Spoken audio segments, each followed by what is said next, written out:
तुम्ही विषारी पाणी तर पित नाही आहेत ना, असं म्हटलं तर वावगं ठरणार नाही. कारण की जालन्यासह जिल्ह्यातील अनेक तालुक्यातलं पाणी आता घातक बनत चाललंय. रासायनिक खतांच्या वापरामुळे अक्षरशः जमिनीतील पाणी आता विष बनतंय. जालन्यातील भूजल सर्वेक्षण विभागाच्या प्रयोगशाळेमध्ये तपासण्यात आलेल्या नमुन्यातनं पाण्यामध्ये 45 प्रमाणापेक्षा अधिक नायट्रेट आढळून आलंय. गेल्या 5 महिन्यांमध्ये तपासण्यात आलेल्या 1000 पाण्याच्या नमुन्यांमध्ये 402 नमुने हे दूषित असल्याचं आढळले. 218 पाण्याच्या नमुन्यामध्ये नायट्रेटचं प्रमाण हे 45 पेक्षा जास्त असल्याचं समोर आलंय. तर 108 नमुन्यात कॉलिफॉर्म बॅक्टेरिया, 4 नमुन्यामध्ये ई कोलाई बॅक्टेरिया आणि 39 नमुन्यात मॅग्नेशियम, सोडियम, कॅल्शियम असे घटक आढळले. त्यामुळे पिण्याचं पाणी दूषित असल्याचं दिसतंय. तर पाण्यामध्ये मोठ्या प्रमाणात शरीराला घातक असलेले रासायनिक घटक आढळल्यानं नागरिकांच्या आरोग्यात सुद्धा आता धोक्यात आलंय. विशेष म्हणजे प्रशासनाला एवढा सगळा प्रकार उघडकीस येऊन सुद्धा काहीच सोयरसूतक नसल्याचा अनुभव अनेक गावामधल्या ग्रामस्थांना सुद्धा येतोय. नायट्रेट हे जे प्रमाण आपल्या वातावरणात वाढलेलं आहे, हे आपण maximum time as a pesticide म्हणजे खताचा वापर करतो आपण.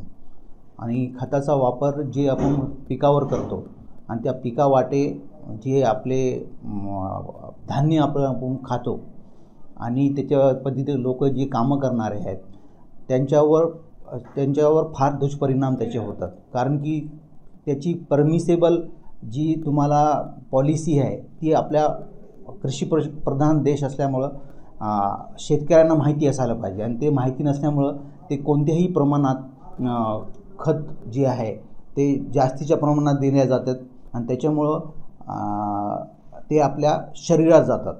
एक तर नाकावाटे, आपल्या श्वासोच्छ्वासाच्या प्रक्रिया वाटे, दुसरं आहे पाण्यावाटे, आणि तिसरं डायरेक्ट ती ग्रेन खाल्ल्यानंतर. तर त्याच्यामुळं आपल्या शरीरामध्ये श्वासोच्छ्वास प्रक्रियेवर प्रॉब्लेम होतो, दम्याचा त्रास होतो, रेस्पिरेटरी फेल्युअर होऊन जातो आणि लिव्हरवर परिणाम होतो. त्याच्यामुळं हिपॅटोमा होऊ शकतो.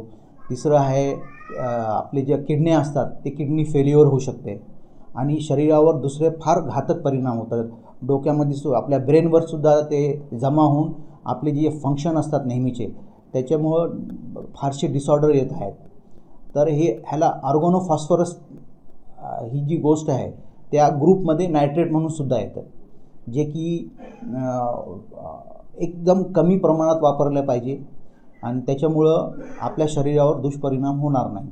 आणि त्याच्यामुळं शरीरावर आजकाल फारच दुष्परिणाम होऊ राहिले. त्याच्यामुळं डायबेटीज, हायपरटेन्शन ह्या गोष्टी यंग एजमध्ये मुलांना व्हायला लागलेल्या आहेत आणि किडनी फेल्युअर हे एक फार दुष्परिणाम होत आहे. तर त्याच्यासाठी काहीतरी लिमिट असायला पाहिजे की तुम्ही इतकेच लिमिटमध्ये ते खतामध्ये वापरायला पाहिजे. 6 महिन्यापूर्वीचा डाटा सांगते सर तुम्हाला. 6 महिन्यापासून आम्ही जे तपासले ते 500 ते 550 सॅम्पल आम्ही केमिकलचे आणि 524 सॅम्पल हे बॅक्टेरियॉलॉजीचे आम्ही इथं तपासलेले. त्याच्यामध्ये जास्त प्रमाणात आम्हाला इथं नायट्रेट आढळतं. 30 ते 35% दरम्यान आम्हाला ते नायट्रेट आढळतं. तसंच त्याच्यामध्ये टोटल हार्डनेसचं प्रमाण पण येतं. जे की हापशाचं पाणी, बोरचं पाणी असतं त्याच्यामध्ये आम्हाला टोटल हार्डनेसचं प्रमाण हे आढळतं.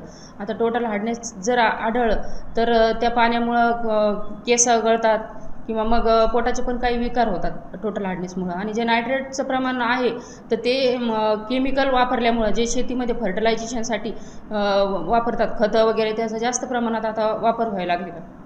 त्याच्यामुळं ते आजूबाजूला जर विहिरी असतात आणि आपण रासायनिक खतं जास्त प्रमाणात वापरल्यामुळं त्याचं प्रमाण हे विहिरीमध्ये उतरतं आणि ते नायट्रेटचे प्रमाण आम्हाला जास्त प्रमाणात आढळून येतं.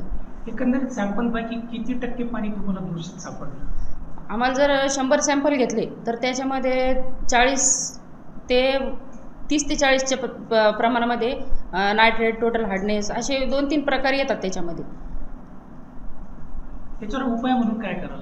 आता उपाय म्हणून जर नायट्रेट आपल्याला घ्यायचं म्हणजे येऊ द्यायचं नसेल पाण्यामध्ये तर रासायनिक खतांचा वापर कमी प्रमाणात केला पाहिजे.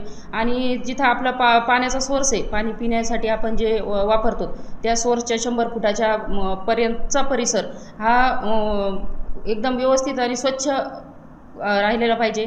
म्हणजे तिथं जनावरं वगैरे त्यांनी धुतले नाही पाहिजे, तिथं लेडीजनी कपडे धुतले नाही पाहिजे त्या एरियामध्ये 100 फुटाच्या आतमध्ये. तरच ते नायट्रेटचं प्रमाण कमी होऊ शकतं. कारण आपण साबणीचा निरम्याचा वापर करतो, जनावरं धुण्यासाठी पण आपण शॅम्पू वगैरे त्याचा वापर करून आपण तिथंच ते पाणी शोषलं जातं आणि म्हणून तिथं नायट्रेटचं प्रमाण येतं. मॅडम तुमचं नाव सांगा. राजश्री घाटोळे. इथं काय म्हणणं? मी ॲज अ केमिस्ट म्हणून आहे सर.